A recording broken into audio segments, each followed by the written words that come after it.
I woke up that morning thinking it would be just another normal Thursday. The sun was already streaming through the blinds when my alarm buzzed at 7 a.m., but I was so tired from working late the night before that I snoozed it 3 times.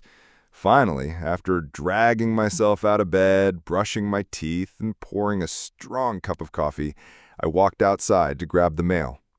That's when I saw it.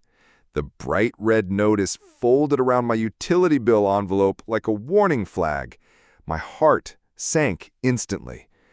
I unfolded it and read, "Violation notice, fine, $500, trash cans left visible past 5 p.m. pickup." My hands trembled as I read it again. $500? For my trash cans? I felt my blood pressure rise. I mean, yes, I'd left them out yesterday because I didn't get home until after 8 p.m., but $500 for a few hours? I looked around at my quiet street. Birds chirped, sprinklers were on the neighbor's yard, and the air smelled like freshly cut grass. Everything felt peaceful, except the storm that was brewing inside my chest.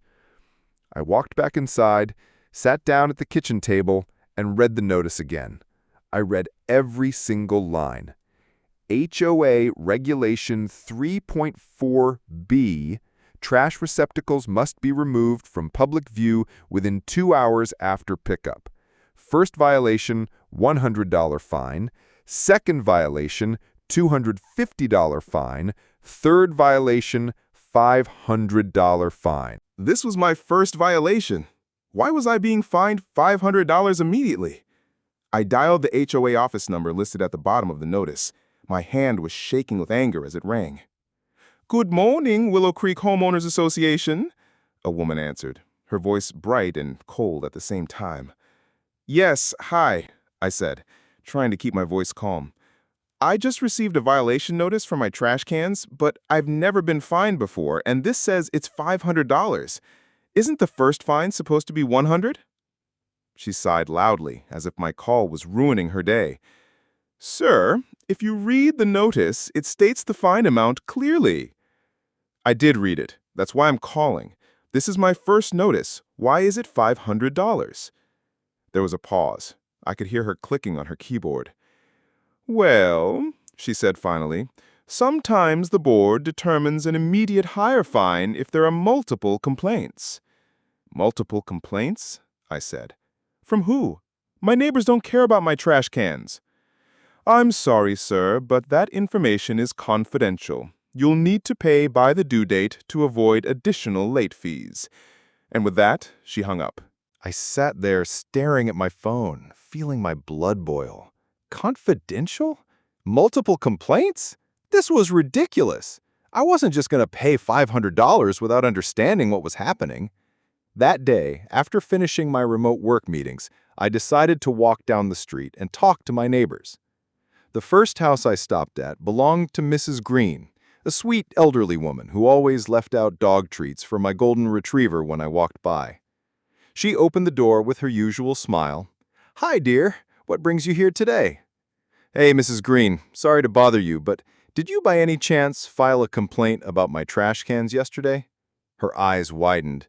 "Your trash cans? Oh, goodness, no. Why would I do that?"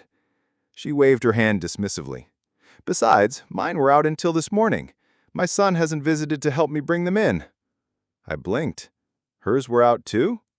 I thanked her and walked further down to Mr. and Mrs. Patel's house. Their driveway still had their green trash bin sitting on the curb. Mr. Patel was trimming his rose bushes. "Hey, Samir," I called out.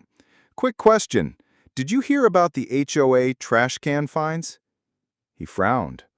"Yeah, they gave me one last month. $100. I was mad, but paid it. They fined me $500 today." He dropped his clippers in shock. $500? For your first notice? That's illegal. They have to follow their policy. "I know," I said. "Did anyone complain about mine yesterday?" He shook his head. "Nobody cares about trash cans, man. They're targeting you for something." That's when it hit me. I pulled out my phone and started taking pictures of every house on my street with their trash cans still out. There were at least 9 houses with cans on the curb, some with lids flipped open and trash bags spilling out. Why was I the only one fined $500? I scrolled back through my HOA emails. Last month, I had challenged a proposed HOA budget increase during a board meeting. I pointed out unnecessary spending on community beautification consultants, which cost homeowners an extra $25 each. They hadn't liked that.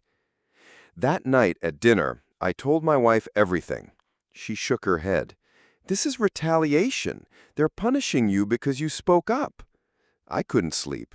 At 2 a.m., I sat at my desk with all my photos, violation notices, and the HOA policy document I had downloaded. I drafted a formal appeal letter citing the HOA's own bylaws, stating fines must follow escalation steps: $100, then $250, then $500.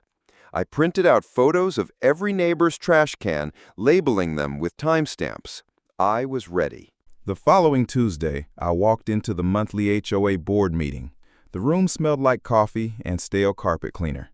A half circle of board members sat behind a folding table, shuffling papers.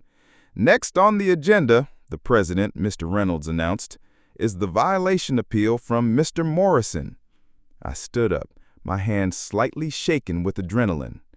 "Thank you," I began.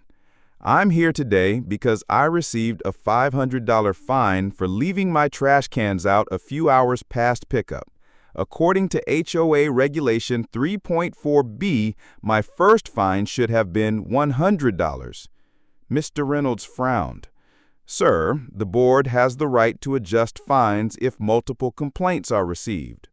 "May I ask," I said, my voice firm, "how many complaints were filed against me?" He shifted uncomfortably. "That information is confidential." "I understand," I replied. "However, here are photos I took yesterday of 9 other houses on my street with their trash cans out past 5 p.m. None of them received a violation." I laid out each photo on the table. The board members leaned forward, whispering among themselves. "And here," I continued, holding up their policy document, "is the fine escalation procedure stating clearly that first violations are $100. Mr. Reynolds cleared his throat. "We will need to review this further." A woman sitting in the front row raised her hand. I recognized her as Mrs. Taylor, a neighbor from 2 streets over. "Excuse me," she said loudly. "My trash cans are out every week until my son comes home from work. Why haven't I been fined?" The room murmured with agreement. Another man spoke up. "Yeah, mine too. This is targeting." The board looked cornered. Finally, Mr. Reynolds spoke. "Mr. Morrison, after reviewing your appeal and evidence, the board has decided to rescind your fine." My chest lifted in relief. "However," he added quickly, "please ensure your trash cans are removed in a timely manner moving forward." I walked out of that meeting with my neighbors patting my back, thanking me for standing up. It felt good, but also sad that the HOA used fear tactics to control homeowners. That night, as I tucked my kids into bed, my daughter asked, "Daddy, are the trash can people going to come back?" I laughed softly and kissed her forehead. "No, baby. Daddy took care of it."